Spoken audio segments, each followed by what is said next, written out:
नमस्कार, मैं senior inspector Abhimanyu Jindal crime petrol Dastak में आप सभी का स्वागत करता हूं। सच्चा इंसान झूठ बोलने से डरता है और झूठ बोलने वाले इंसान को सच भी डरा देता है। डर वो बला है जो किसी भी इंसान से अपराध भी करवा सकता है। पर मनीष अपने जिस दूसरे डर का जिक्र कर रहा था, वही डर मनीष और उसकी पत्नी संजना की हत्या का कारण बना और उनकी हत्या के 2 साल के बाद भी उनके हत्यारे बेखौफ होकर आम लोगों के बीच आजाद घूम रहे थे। मनीष और संजना की हत्या के इस केस ने कई और ऐसे गुनाहों की जमीन तैयार की थी जो मेरे सामने आने वाले थे, जिनकी असल तह तक पहुंचना मेरे और मेरी टीम के लिए एक बहुत बड़ा चैलेंज था।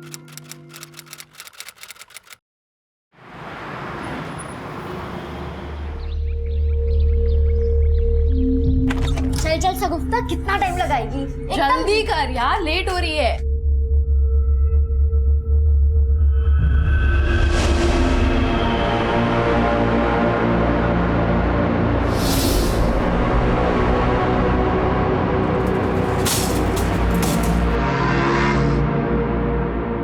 कोटला की पिच बैटिंग के लिए डिजाइन की गई है। हाई स्कोरिंग गेम है शगुफ्ता।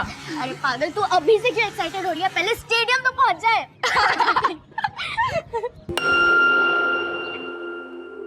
राधिका, आकांक्षा, यहाँ क्यों खड़े हो? चलो, देर हो रही है। तूने सुना हमने जो कहा? हाँ, तो क्या बोल रही थी? अरे हम ये कह रहे थे कि अपना ईयररिंग लगा ले। दोनों के साथ तो ना सुनने वाले को भी कान में रुई डालने की जरूरत पड़ती है, इसलिए मैंने अपना ईयररिंग निकाल दिया। देखो देखो इन तितलियों को कैसे कपड़े पहनती है। एक्सक्यूज मी, क्या कहा आपने? कान ना तेरे खराब है, मेरे नहीं। मेरे तो कान खराब है, पर आपकी जबान ही खराब है। 1 मिनट। मेरी जबान खराब है, देखो। हाँ, क्या कर रही है तू?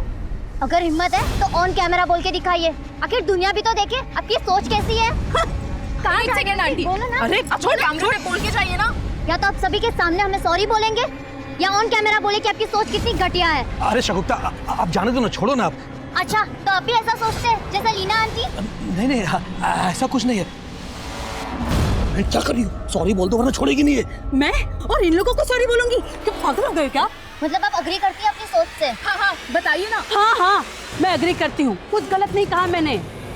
जब 2 साल की बच्ची का रेप होता है तब वो भी क्या यही बोलती है, कम एंड रेप मी? 80 साल की बुजुर्ग तक को नहीं छोड़ा जाता है, वो भी क्या यही बोलती है, come and rape me?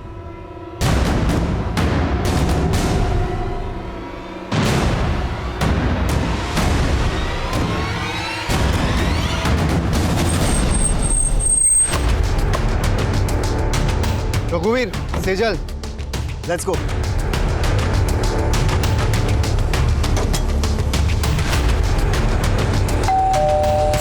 Mummy कहाँ चलेगी? मुझे ही जाना पड़ेगा।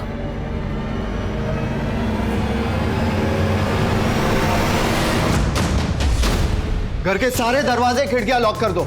अरे सर, कौन है आप जो मेरे घर में घुसे चले आ रहे हैं? अरे ये सब ऋषि चोपड़ा, आईटी डिपार्टमेंट। आपके घर का सर्च वारंट। जिस बात का सर्च वारंट? इनकम से ज्यादा संपत्ति। हमारे पास सारा ऑडिट है परमवीर जी। आप प्रोफेशन से कॉलेज प्रोफेसर हैं और प्राइवेट कोचिंग इंस्टीट्यूट भी रन करते हो। यहाँ का लैंडलाइन डिस्कनेक्ट कर दो और जितने भी मोबाइल फोन से सब ले लो। Sir, mobile.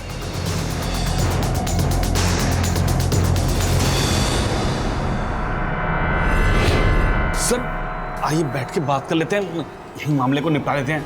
जैसा आप कहोगे हम वैसे ही करेंगे। प्लीज, आप प्लीज बैठिए। मुझे रिश्वत देने की कोशिश कर रहे हैं आप? रघुवीर, सर मैं तो नोट करो। सर मैं तो वैसे ही बोल रहा था। चुपचाप से बैठिए वहां पर। ये लो, कस्टडी में लो।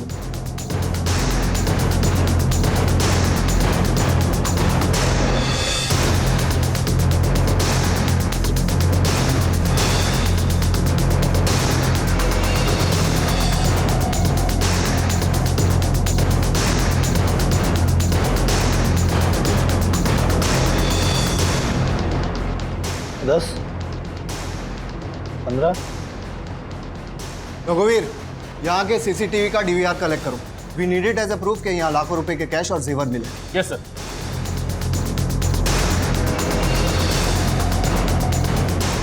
सर यहाँ पे साइन कीजिए प्लीज। सर प्लीज साइन कीजिए। कल सुबह 10 बजे आप मेरे ऑफिस पर रिपोर्ट करेंगे और भागने की कोशिश मत करना, आप पर नजर रखी जा रही है। All of you come.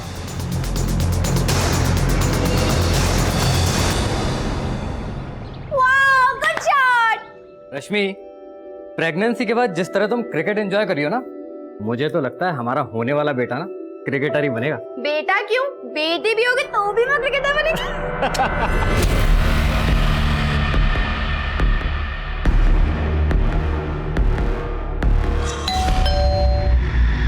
अरे मैं बोलता हूँ।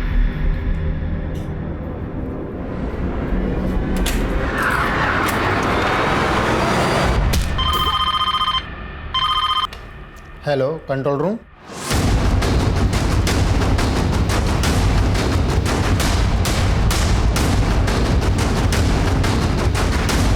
पीछे हटिए, पीछे पीछे पीछे।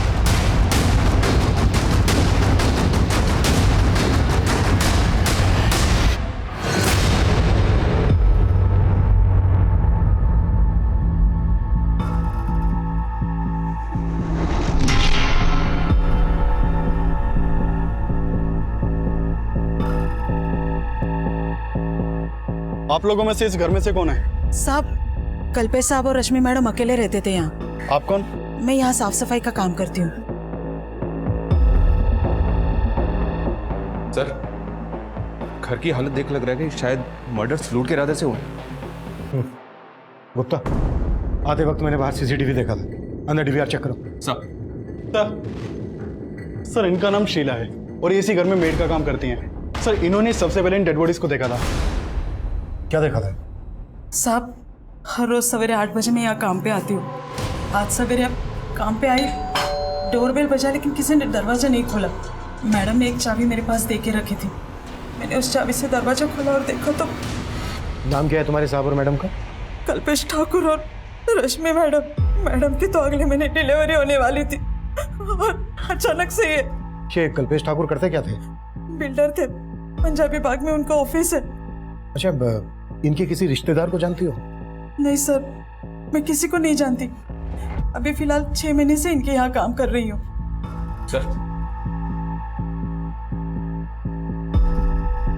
सीसीटीवी से डीवीआर गायब है, एक भी रिकॉर्डेड फुटेज नहीं है।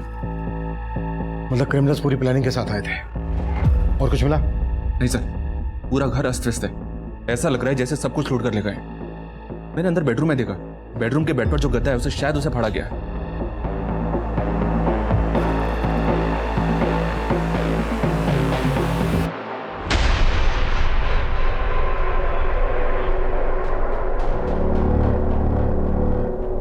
घर में लूट हुई है ये तो समझ में आ रहा है, लेकिन ये गद्दा फाड़ने का चक्कर समझ में नहीं आ रहा है। सर, कल्पेश ठाकुर की कंपनी का विजिटिंग कार्ड मिला है।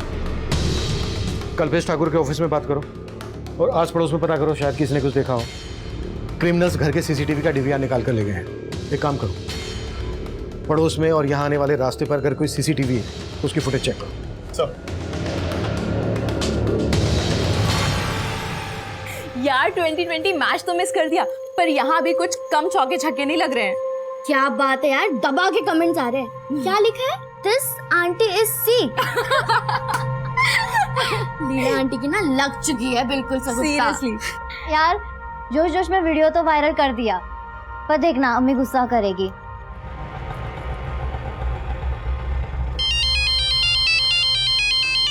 लाइए 200 रुपए। 200 रुपए? भैया केशवपुरम से ना रोज आते जाती हूँ, 80 रुपए से ज्यादा नहीं लगता। अरे मैडम, कहाँ जी रहे हैं 80 रुपए के जमाने में? 200 रुपए बनते हैं, लाइए 200 रुपए दीजिए। ऐसे कैसे दे दूँ 200 रुपए? ये पकड़ो 100 रुपए और 20 रुपए वापस करो, वरना पुलिस को बुलवाऊंगी और धोखाधड़ी के चक्कर में अंदर करवा दूंगी। ये लीजिए अपने 20 रुपए। समझ सकता हूँ, हर कोई अपने एरिया में छोड़ा होता है। क्या?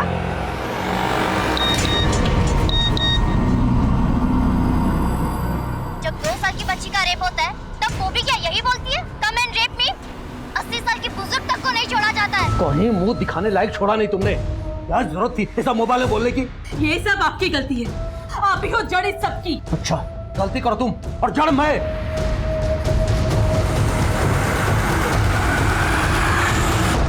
मैं जानती हूँ शगुफ्ता कि वो कैसी औरत है, पर बेटा कीचड़ में पत्थर मारेंगे तो कीचड़ तो हम पर ही आएगा ना। पर अम्मी, उन्हें आईना दिखाना भी जरूरी था। वो हमेशा ऐसा करती है और इस बार मुझसे रहा नहीं गया। और ये देखिए अम्मी, सब हमें सपोर्ट कर रहे हैं और उन्हें क्रिटिसाइज। बेटा अभी तो क्रिटिसाइज कर रहे हैं, पर जरूरत पड़ने पर ना कोई हमारे साथ खड़ा नहीं होगा। मैं मानती हूँ कि अपने राइट्स के लिए लड़ना अच्छी बात है, पर बेटा ऐसे किसी का तमाशा नहीं बनाना चाहिए ना। चलो फटाफट डिलीट करो ये वीडियो। पर मम्मी चलो।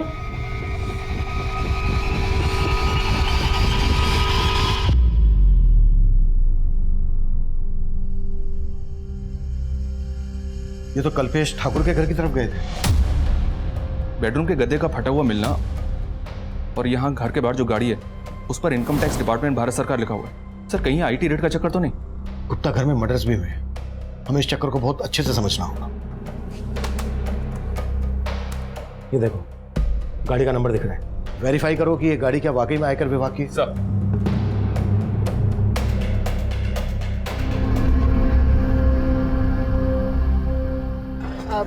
भैया वो चलेंगे? अरे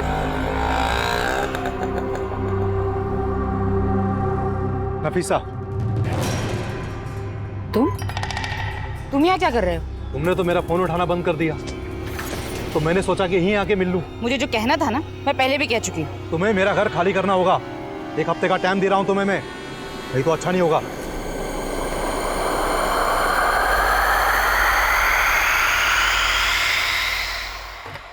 मैं कम सर?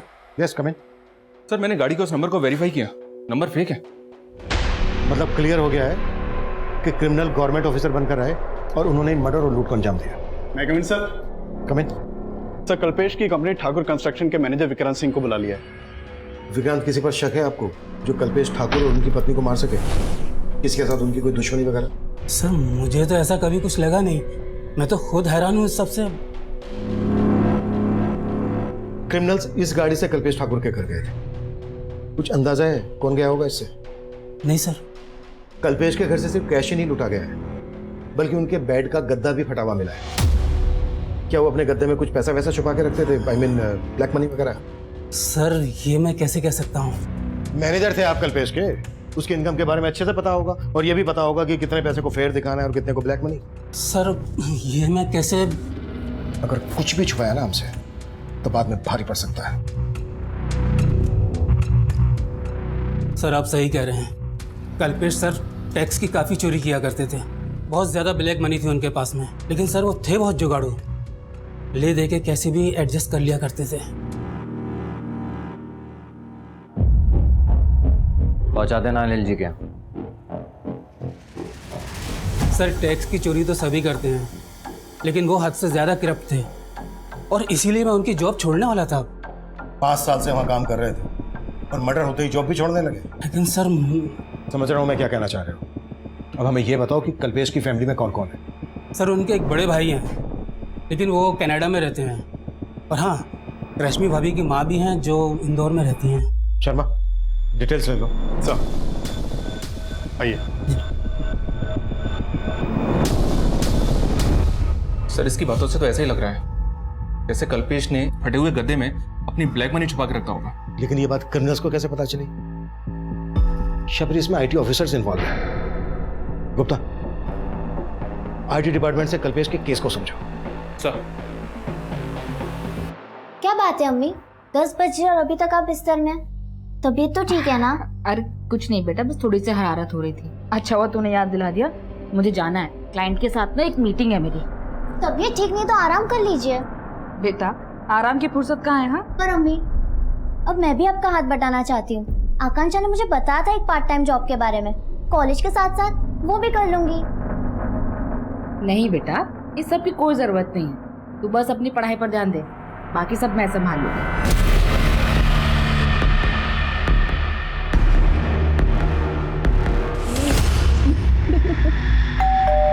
मैं देखती हूँ। देखती हूँ मैं।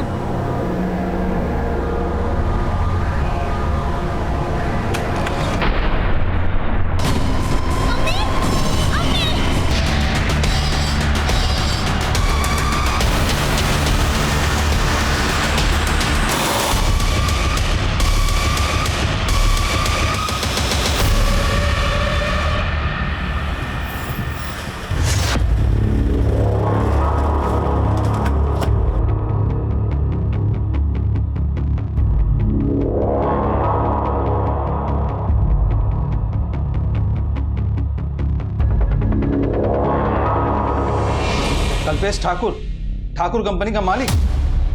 हाँ, मैं उसे बहुत अच्छे से जानता हूँ। इस कल्पेश के बारे में और क्या क्या जानते हैं, क्या मैं जान सकता हूँ? एक नंबर का करप्ट बिजनेसमैन था वो। उस जैसे टैक्स पेयर पर हमारी हमेशा नजर रहती थी। टैक्स चोरी के अलावा कुछ और सोचता ही नहीं था। वो हमारी रडार पर बहुत दिनों से था और हमने उसके यहाँ रेड भी प्लान किया था अगले हफ्ते। अगले हफ्ते? हाँ। अगर आपने अगले हफ्ते रेड प्लान की थी तो फिर ये लोग कौन हो सकते हैं? ये देखिए, वो लोग भारत सरकार की गाड़ी में आए थे। गाड़ी का नंबर फेक है, but we are pretty sure कि कल्पेश और उसकी वाइफ का मर्डर उन लोगों ने ही किया है। घर से सब कुछ लूट के ले गए, यहाँ तक कि बेडरूम का गद्दा भी फटा हुआ था। मैं इनके बारे में कुछ नहीं जानता, लेकिन हमें पता चला है कि कल्पेश सिर्फ टैक्स चोरी नहीं करता था बल्कि रिश्वत भी देता था। कहीं ऐसा तो नहीं इस इल्लीगल लेन देन की वजह से डिपार्टमेंट में कोई झगड़ा? आप कहना क्या चाहते हैं ऑफिसर? मेरे डिपार्टमेंट में ऐसा कुछ भी नहीं होता है। तो हो सकता है कि आपके डिपार्टमेंट से इंफॉर्मेशन लीक हुई कि आप कल्पेश के घर पे रेड मारने वाले हैं और इसी बात का उन क्रिमिनल्स ने फायदा उठा के ये कांड कर दिया। ये सब बातें बहुत ही कॉन्फिडेंशियल होती हैं officer, and I am sure कि मेरे डिपार्टमेंट से ऐसा कुछ लीक हो ही नहीं सकता है।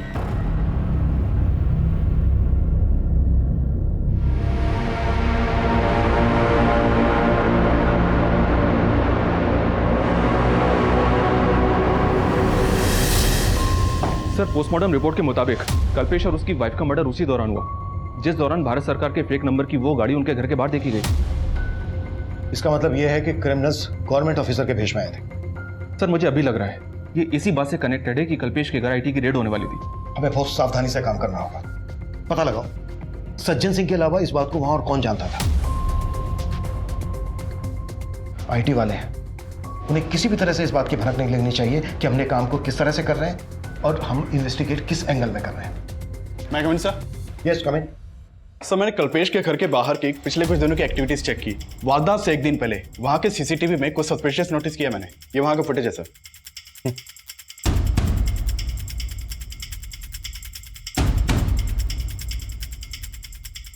और जब मैंने कल्पेश की मेड से इस आदमी के बारे में पूछा तो वो बोली, सब मुझे पता नहीं ये कौन है।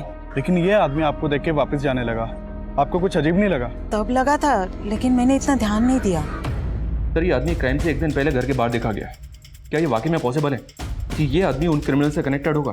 अब तक हम इस केस को सिर्फ आईटी से कनेक्ट कर रहे हैं। ये भी तो हो सकता है कि कल्पेश ठाकुर की मेड को ये पता हो कि कल्पेश ठाकुर के साथ घर में बहुत सारा पैसा है, और वो हो सकता है इस आदमी को जानती हो। मेड बोल रही है कि वो सिर्फ 6 महीने से वहां काम कर रही थी। सोचने वाली बात यह है कि जिस आदमी के घर पे इतना सारा पैसा है वो अपने घर की डुप्लीकेट चाबी अपनी मेड को क्यों देगा? और हो सकता है ये बात कल्पेश ठाकुर के मैनेजर को भी पता हो कि उसके घर में इतना सारा ब्लैक मनी है। हमें हर एंगल पे काम करना है। Yes sir. नहीं come in sir. Cumin.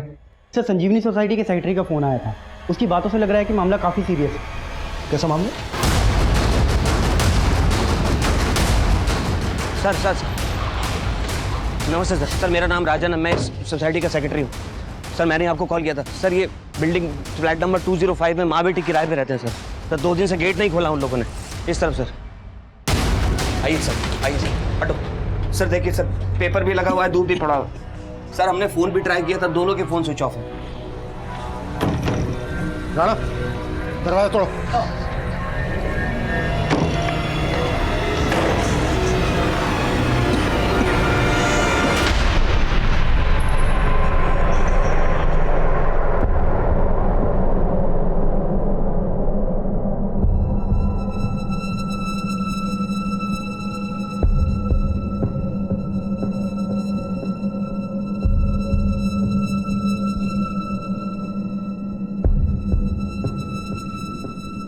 Gupta sir, बहुत ही ब्रूटल मर्डर है। ऐसा लग रहा है किसी ने गहरी दुश्मनी निकाली है इनसे। सर, मैं लूट के भी सहने सर। कल्पेश ठाकुर और उसकी बीवी के मर्डर के जैसा एमओ लग रहा है। सेक्रेटरी बता रहा था कि ये दोनों माँ बेटी यहाँ रेंट पर रहती थी। कल्पेश ठाकुर की बीवी रश्मि की बॉडी पर ज्वेलरी थी। इनकी बॉडी पर ज्वेलरी नहीं है। देखो, कानों पर ब्लड है, कानों से भी ज्वेलरी खींची गई है, उंगलियों से अंगूठी निकाल ली गई है। फिर भी इन दोनों माँ बेटे का प्रोफाइल पता करो और बिल्डिंग के सीसीटीवी से चेक करो कि यहाँ पर भी भारत सरकार की वो गाड़ी देखी गई है क्या। सर, सर, ये लेडी का नाम नफीसा है और ये एक लॉयर थी सर। और उनकी बेटी वो शगुफ्ता, वो यहीं कॉलेज में पढ़ते हैं। तकरीबन 1.5 साल से ये लोग यहाँ रह रहे थे। और शगुफ्ता के फादर? सर, वैसे उनको कहीं देखा नहीं, शायद वो विडो थी। फ्लैट का मालिक कौन है? सर, मंजीत सिंह, ये संत नगर में रहते हैं। मंजीत का नंबर ले लो इनसे। और किस किस का आना जाना था यहाँ? सर शगुफ्ता की 2 फ्रेंड्स हैं, आकांक्षा और राधिका। ज्यादातर वो ही यहाँ आती जाती रहती है। पिछले 2 दिन में किसी को देखा था आते जाते?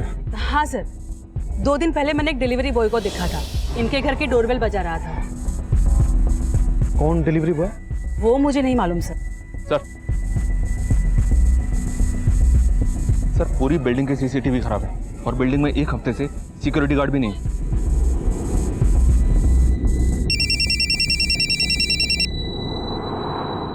हेलो, मंजीत सिंह। जी हाँ, आप कौन?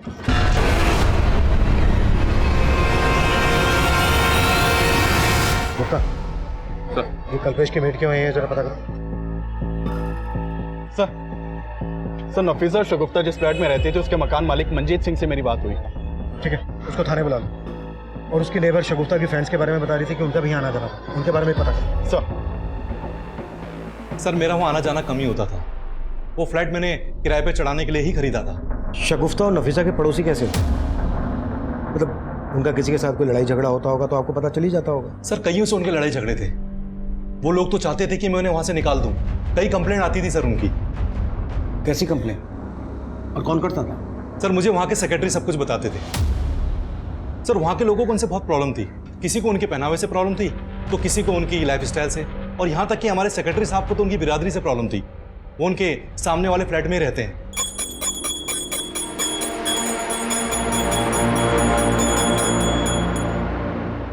ये लोग कैसे हैं, क्या खाते हैं? जहन्नुम बना रखी जगह। अगर ये मांस मच्छी खानी है ना तो अपने घर में खाओ, ये कचरा गंदगी यहाँ नहीं चलेगा। 1 मिनट अंकल। क्या 1 मिनट? एक तो इतना साउंड बढ़ा रखा है कि पूरी सोसाइटी बहरी हो जाए। सॉरी अंकल, मैंने ईयररिंग नहीं लगा रखा था। What sorry? ये तमाशा बंद करो मुझे। ये कचरा कौन उठाएगा, तुम या तुम्हारी माँ? तमीज से बात कीजिए अंकल। अब तमीज तो तुम्हें मैं सिखाऊंगा तुम्हारे ही अंदाज में। करता हूँ तुम्हारे लैंडलॉर्ड को फोन और निकलवाता हूँ तुम माँ बेटी को यहाँ से बाहर। तू देख। हाँ राजन भैया। मंजीत भाई, हमारी बिरादरी वाले होकर आपने ये किसको किराए पे घर दे दिया अपना? आप इनको बाहर निकालो अभी के अभी। हमारी बिरादरी वाले किराएदार नहीं मिल रहे आपको क्या? सर ये आए दिन की टेंशन थी, पर मैं उन्हें ऐसे कैसे निकाल सकता था? सर मैं तो इन सब बातों को मानता भी नहीं हूँ। साहब मैं उस बिल्डिंग में और आसपास के बिल्डिंग में कई फ्लैट्स में काम करती हूँ। शगुफ्ता और नफीसा के यहाँ भी काम करती हो?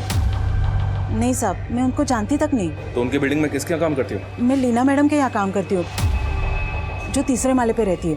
और ये तो तुम्हें पता ही होगा ना कि तुम्हारे कल्पेश सेठ के घर में कितना पैसा था। कहीं इस बारे में उन क्रिमिनल्स को तुमने तो नहीं बताया था? नहीं साहब, मैं पहले ही बता चुकी है, आप मुझ पे बेकार में शक कर रहे हैं। सर मैंने संजीवनी बिल्डिंग के पास वाली बिल्डिंग के सीसीटीवी फुटेज भी चेक किए, लेकिन भारत सरकार के टैग वाली ऐसी कोई भी गाड़ी नहीं दिखाई दी जैसी कल्पेश के घर के बाहर देखी गई थी। और शगुफ्ता की माँ नफीसा भी एक मामूली लॉयर थी, किराए के फ्लैट में रहती थी, उसकी ज्यादा इनकम भी नहीं थी। सर माना दोनों केस सेम एरिया के हैं, लेकिन हो सकता है कि कल्पेश के मर्डर का एमओ इस्तेमाल करके नफीसा और शगुफ्ता दोनों को मारा गया हो। कल्पेश की मेड दोनों केसेस में कॉमन है। लेकिन सर मेड के खिलाफ तो फिलहाल कुछ नहीं मिला, और न ही कल्पेश के मैनेजर विक्रांत के खिलाफ। आईटी डिपार्टमेंट से कोई इन्फॉर्मेशन? तो हमारे इन्फॉर्मर वहां भी लगे हुए हैं,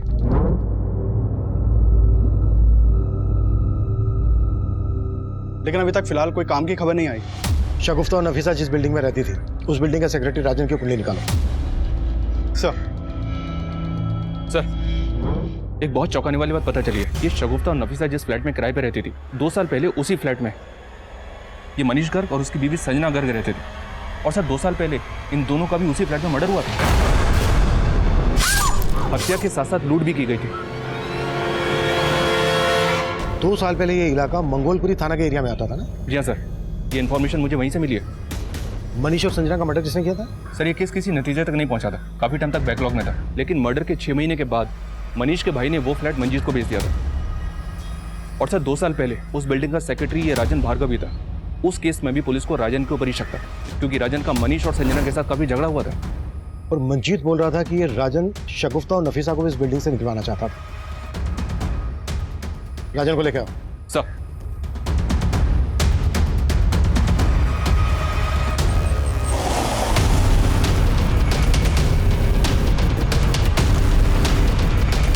तो तू चाहता ही नहीं था कि कोई तेरे पड़ोस में रहे।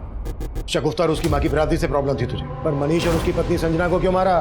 सर मैंने कुछ भी नहीं किया सर, और उस केस से तो मुझे पहले ही भरी किया जा चुका है। लेकिन हम पूरी तरह से अच्छे से तेरी आरती उतारेंगे। क्या क्या कांड किया तूने? सर मैंने कुछ नहीं किया सर, मैं सच बोल रहा हूँ। सब कुछ बहुत ही प्लानिंग के साथ किया तूने। पहले सिक्योरिटी गार्ड को निकाल, जानबूझकर बिल्डिंग के सीसीटीवी ठीक नहीं करवाए ताकि ये कांड कर सके, है ना? आप गलत सोच रहे हैं सर। सर सीसीटीवी फंड की वजह से नहीं हो पाया। आप चाहे तो सोसाइटी का अकाउंट चेक कर सकते हैं। ये सब गणित तो इसलिए जोड़ रहा था ताकि बाद में सफाई में पेश कर सके। नहीं सर, आप गलत शक कर रहे हैं मुझ पर। सर आप लीना और उसके पति को देखिए। सर मुझसे ज्यादा प्रॉब्लम तो उन दोनों को थी। और उस दिन सर आपसे वो कह रही थी कि उसने डिलीवरी बॉय को देखा। सर मैं पड़ोस में रहता हूँ, मैंने नहीं देखा, उसने देख लिया। सर वो साफ झूठ बोल रही। लीना क्यों झूठ बोलेगी? क्योंकि सर शगुफ्ता और उसकी फ्रेंड्स ने उसका वीडियो वायरल कर दिया था। कैसा वीडियो? जब 2 साल की बच्ची का रेप होता है तब वो भी क्या यही बोलती है, कम एंड रेप मी? 80 साल की बुजुर्ग तक को नहीं छोड़ा जाता है। ये वीडियो सोशल मीडिया पे काफी टाइम से वायरल है और लीना के अगेंस्ट काफी कमेंट्स भी किए गए थे। सर ये लीना वही औरत है जिसके घर में वही मेड काम करती है जो कल्पेश के घर पे करती थी।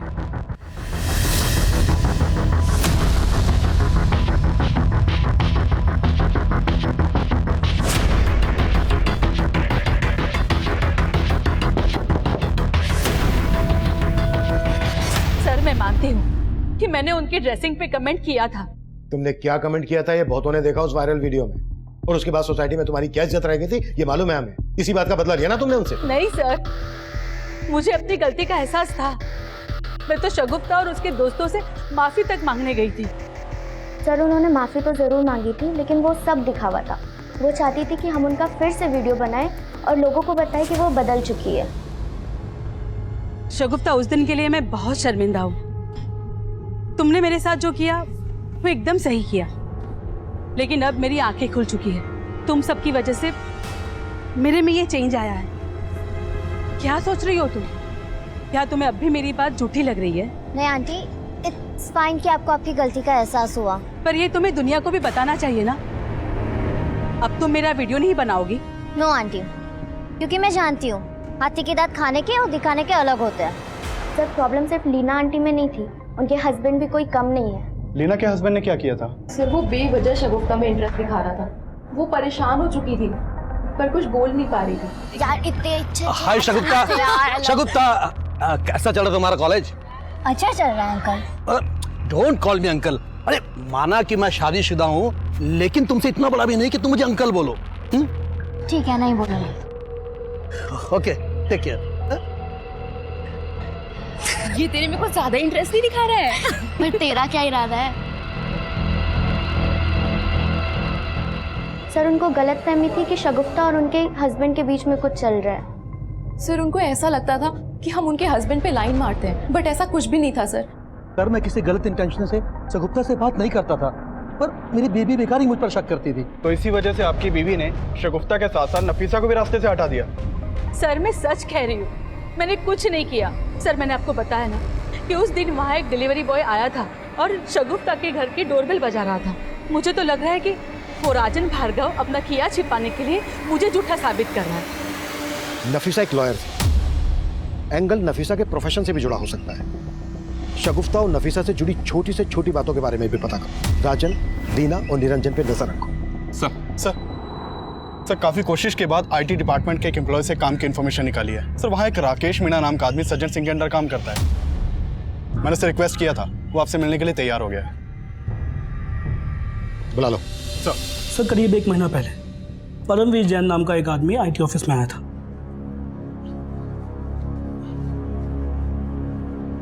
एक्सक्यूज मी सर, ऋषि चोपड़ा जी से मिलना था। 10 बजे का टाइम दिया था मिलने के लिए। Rishi Chopra IT department. Excuse sir, क्या हुआ? सर वो आईटी इंस्पेक्टर ऋषि चोपड़ा जी ने सम्मन दिया था और कहा था कि कल 10 बजे ऑफिस में आकर मिले। ऋषि चोपड़ा? जी सर।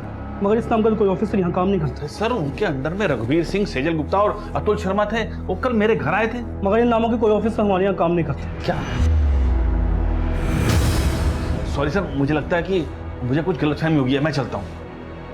रुको 1 मिनट, तुम्हें सम्मन मिला था, इसका मतलब कल तुम्हारे यहाँ रेड हुई थी? नहीं सर, हमारे घर कोई रेड नहीं हुई सर। नाम क्या है तुम्हारा, कहाँ रहते हो? सर मैंने बोला ना कि मुझे गलतफहमी हुई है, बस मैं चलता हूँ। मेरी बात सुनो सर, सुनो। फिर वो वहां से चंपत हो गया। मुझे शक हुआ तो मैंने ये बात सज्जन सर से की। फिर हमने ऑफिस का सीसीटीवी चेक किया और उसकी प्रोफाइल निकाली। तब हमें ये मालूम हुआ ये वही परमवीर जैन है जिसके यहाँ हम लोग रेड मारने वाले थे। फिर आप लोगों ने क्या एक्शन लिया? सर हमारी टीम ने उसके घर पे रेड डाली, मगर वहाँ हमें कुछ मिला ही नहीं। लेकिन तब भी हमें एक बात समझ में नहीं आई। कि ये ऋषि चोपड़ा, अतुल शर्मा और रघुवीर सिंह और सेजल गुप्ता की बात कर रहा था। आप हमें परमवीर जैन का नंबर और एड्रेस दे सकते हैं? Sure sir. Thank you. मैं कम इन सर? यस कम इन। सर मैंने नफीसा और शगुफ्ता के कॉल रिकॉर्ड चेक किए। शगुफ्ता को आखिरी कॉल एक विल कुरियर कंपनी की तरफ से आया था। दरअसल शगुफ्ता ने अपने लिए एयर एड ऑर्डर किया हुआ था और ये डिलीवरी उसी दिन होने वाली थी जिस दिन उन दोनों का मर्डर हुआ था। सर मैंने डिलीवरी बॉय को यहाँ बुलवा लिया है। गुड। और सर नफीसा के कॉल रिकॉर्ड से सामने आया कि नफीसा के अपने मकान मालिक मंजीत सिंह के साथ लगभग रोजाना बातचीत होती थी। अफेयर का एंगल? सर हो सकता है। ठीक है, इस मंजीत के बारे में सब कुछ पता करो। सर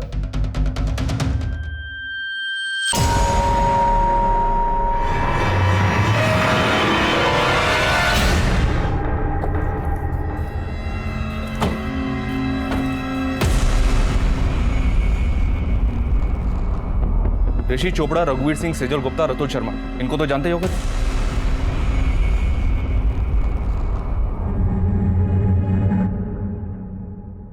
नहीं सर, मैंने नहीं जानता। अच्छा, अगर नहीं जानते तो फिर इन लोगों ने तुम्हें 17 मार्च को आईटी डिपार्टमेंट में आने का समन क्यों दिया था? सर लगता है आपको कोई गलतफहमी हुई है। परमवीर, हम एक मर्डर केस इन्वेस्टिगेट कर रहे हैं। अगर कुछ भी जानते हो तो बता दो हमें, नहीं तो बुरे फंस सकते हो तुम, समझे? सर दरअसल वो 16 मार्च को हमारे घर आए थे और कह रहे थे कि वो आईटी डिपार्टमेंट से हैं। और फिर उन लोगों ने यहाँ रेड की? हाँ सर, और अगले दिन जब मैं आईटी डिपार्टमेंट गया तो पता चला कि उन लोगों का इस डिपार्टमेंट से कोई लेना देना ही नहीं है। सर वो लोग बेवकूफ़ बनाकर हमारे घर से सब सामान लूट कर ले गए और यहाँ तक कि सीसीटीवी कैमरे के डीआरएस भी निकाल कर ले गए। और तुमने पुलिस को इन्फॉर्म तक नहीं किया, इसलिए ना क्योंकि तुम जानते थे कि वो लोग तुम्हारी ब्लैक मनी लूट कर ले गए? जी सर, लेकिन सर उसके बाद मैंने कसम खाई कि कभी भी टैक्सी चोरी नहीं करूंगा। वो चारों दिखते कैसे थे? सर 4 नहीं, वो 5 थे। 5? जी सर, एक बार गाड़ी के पास खड़ा था। गाड़ी पे क्या लगा था? आरएसआर का? जी सर। उन सबके स्केच बनवा सकते हो तुम? सर बात तो बहुत पुरानी है लेकिन उनके चेहरे नहीं भूल सकता मैं। हाँ सर, उस दिन मैं वहाँ सगुप्ता जैदी के यहाँ एक पार्सल डिलीवर करने गया था। सर मैं काफ़ी देर तक डोरबेल बजाता रहा लेकिन किसी ने दरवाज़ा खोला नहीं सर। तुम वहाँ 28 अप्रैल को गए थे, टाइम याद है तुम्हें? साहब करीब सुबह के 11 बज रहे होंगे सर। पोस्टमार्टम रिपोर्ट के मुताबिक 28 अप्रैल को करीबन इसी समय शगुफ्ता और उसकी माँ का मर्डर हुआ था। कहीं तुम कुछ छुपा तो नहीं रहे हो? नहीं सर, मैं कुछ नहीं छिपा रहा सर।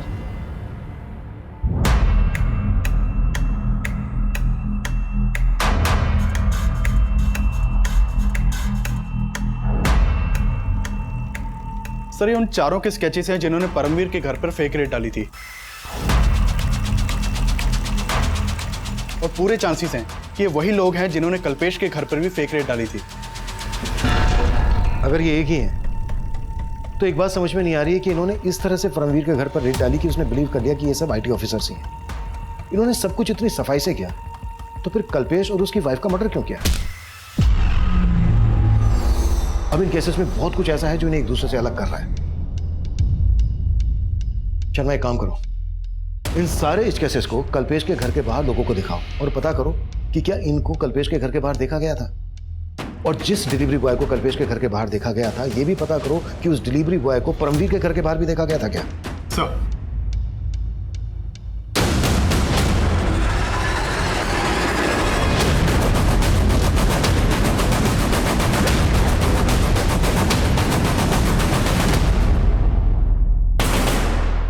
आपका अंदाजा सही था।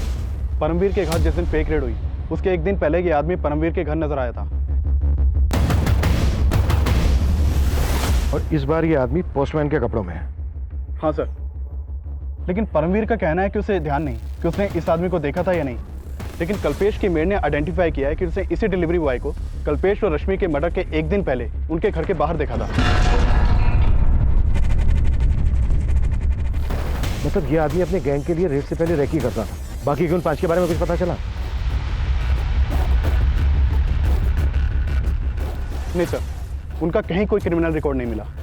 शगुफ्ता और नफीसा के घर के बाहर जो डिलीवरी बॉय देखा गया चेक करो, उस डिलीवरी बॉय का इस सबसे कोई कनेक्शन है क्या? सर मैंने नफीसा के 6 महीने पुराने बैंक स्टेटमेंट चेक किए तो नोटिस किया कि ये मंजीत नफीसा के बैंक अकाउंट में 6 महीने पहले तक हर महीने 25,000 रुपये ट्रांसफर करता था। व्हाट? मंजीत तो शगुफ्ता और नफीसा का मकान मालिक था ना? उल्टा ये उनके अकाउंट में पैसे ट्रांसफर करता था। जी हाँ सर, एक बात और कि नफीसा और शगुफ्ता पहले सलीमपुर में रहती थी, वहाँ उनका पुश्ता नहीं करता और इस मंजिल का वहाँ भी आना जाना था। मैंने किसी को नहीं मारा साहब, मैंने किसी को नहीं मारा, मेरा भरोसा कीजिए सर। भरोसा तो तूने तोड़ा नफीसा का, तो उसका पति था, जबकि सोसाइटी को मालूम था कि तो उसका मकान मालिक है। अब खुद उगलेगा या फिर हम हमारे तरीके से उगलवाएं? बताता हूँ सर, मैं सब सच बताता हूँ। नफीसा का पहला पति गुजर गया था और शगुफ्ता उसके पहले पति की ही बेटी थी। मैं पहली बार एक प्रॉपर्टी के केस के सिलसिले में उससे मिला था, तब सर मैं उसका क्लाइंट था। उसकी वजह से मैं वो केस जीत गया और सर फिर हमारी अच्छी दोस्ती होगी। शगुफ्ता भी मुझे अच्छा मानने लगी थी।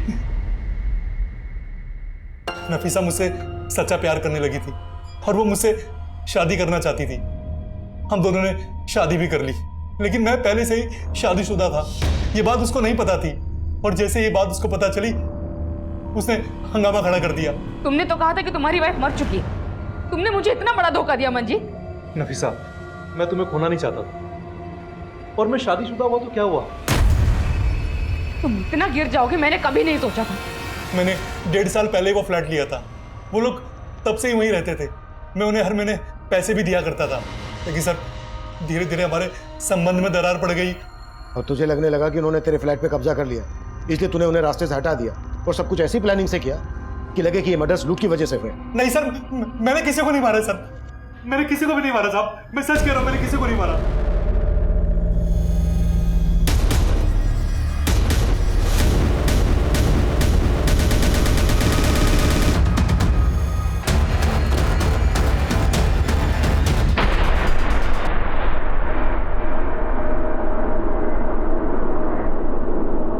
सर ये तो वही आदमी लग रहा है जो उस दिन परमवीर और कल्पेश के घर के बाहर देखा गया था। ये देखिए। इस लाश के मिलने के बाद हमें लगा कि इसकी पहचान से हम बाकी के क्रिमिनल्स तक पहुंच जाएंगे। इस लाश की फोटो और बाकी के 4 क्रिमिनल्स के स्केचेस हमने दिल्ली के सभी थानों में सर्कुलेट किए, लेकिन कोई सफलता हमारे हाथ नहीं लगी। फिर हमने खबरी नेटवर्क के जरिए उन तक पहुंचने की लीड भी ढूंढने लगे। इसी कोशिश में हमें पता चला कि जिस आदमी की लाश हमें मिली थी वो आदमी 2 साल पहले तक दिल्ली में मजदूरी करता था और उसका नाम बलराम था, लेकिन उसके आगे पीछे कोई नहीं था। बलराम के जानने वालों से हमें उसका मोबाइल नंबर मिला। उसके कॉल रिकॉर्ड से इस केस में हमें एक अहम लीड मिली, लेकिन हमारी ये कोशिश भी अधूरी साबित होने वाली थी। बलराम के जानने वालों से हमें उसका मोबाइल नंबर मिला। उसके कॉल रिकॉर्ड से इस केस में हमें एक अहम लीड मिली। शर्मा सर, मानता हूं कि हम परमवीर के घर पे गए थे और फेक आईटी ऑफिसर बनके हमने वहां लूट की। ऋषि चोपड़ा, आईटी डिपार्टमेंट। लेकिन सर हमने नफीसा और शगुफ्ता को नहीं मारा सर। और कल्पेश और उसकी बीबी रश्मि? सर उस दिन हम कल्पेश के घर पे फेक रेड डालने ही गए थे, लेकिन हमें नहीं मालूम था कि कल्पेश डेढ़ चाणा निकलेगा। आईटी ऑफिसर ऋषि चोपड़ा, आपके घर का सर्च वारंट। सारे दरवाजे खिड़कियां बंद कर। अरे आप अंदर क्यों घुस रहे हैं? पूरा घर छान मारो। ऐसे कैसे घुस गए घर के अंदर? और कौन सा वारंट है? तुम सब लोगों को अच्छी तरह जानता हूं मैं। अभी पुलिस को फोन करता हूं। हमें उन्हें मारने का इरादा बिल्कुल नहीं था, लेकिन वो अगर आपको फोन कर देता तो हमारी सालों की मेहनत चौपट हो जाती। सालों की मेहनत मतलब? परमवीर और कल्पेश की तरह हमने कई ब्लैक मनी रखने वालों के घर पे रेड मारी और जब उन्हें हमारी सच्चाई के बारे में पता चलता तो आईटी वालों के डर से वो पुलिस में कंप्लेंट भी नहीं फाइल कर पाते थे। किस किस के पास ब्लैक मनी है ये तुम्हें पता कैसे चलता था? 2 साल पहले मनीष नाम के एक आदमी से हमारी बार में दोस्ती हुई थी। फिर आए दिन हम साथ साथ पीने लगे। एक दिन बातों ही बातों में उसने हमें बोला, भाई मैं 2 चीज़ों से बहुत डरता हूँ। पहली मेरी बीवी और दूसरा कौन है जिससे तेरे जैसा शेर डरता है? भाई जिसकी गठरी में चोर होता है ना, वो आईटी वालों से जरूर डरता है। उसके ऐसा बोलने पर हमने भाप लिया कि जरूर उसके पास ब्लैक मनी होगी और हमने दूसरे दिन ही उसके घर पे धावा बोल दिया। उस केस में हमें कोई नहीं पकड़ पाया था सर। हमें लगा उस तरह से तो जो लोग ब्लैक मनी रखते हैं उनको हम इजीली टारगेट बना सकते हैं। और बलराम तो तुम्हारा साथी था, उसको क्यों मारा? बलराम हमारे लिए टारगेट की रैकी करता था और ब्लैक मनी रखने वालों की इंफॉर्मेशन भी निकालता था। हमें लगा कि हमें से एक बलराम ही है जिस तक आप आसानी से पहुंच सकते हैं, तो सर हम फंस ना जाए उस चक्कर में उसे मार दिया। सर मैं सच कह रहा हूँ सर, हमने किसी शगुफ्ता और नफीसा को नहीं मारा सर। तेरे बाकी के साथी कौन से बिल में छुप कर बैठे हैं?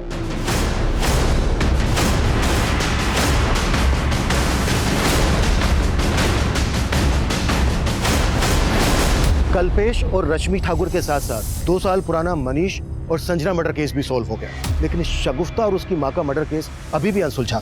फिर हमने इस केस को रिविजिट किया। शगुफ्ता और नफीसा से जुड़ी छोटी से छोटी, पुरानी से पुरानी बातों के बारे में पता करना शुरू किया और हमें एक लीड मिली। सर करीब 2 महीने पहले मैं और शगुफ्ता मार्केट जा रहे थे, तब अचानक से 2 आदमी हमारे सामने आ गए। ये क्या तरीका है? अभी तक तुम्हारी अम्मी ने हमारे पैसे नहीं दिए। राजू भैया, आपने अपना काम पूरा किया होता तो पैसे देते ना। मुझे पूरे पैसे चाहिए, बोल देना अपनी अम्मी को, वरना अच्छा नहीं होगा, समझी?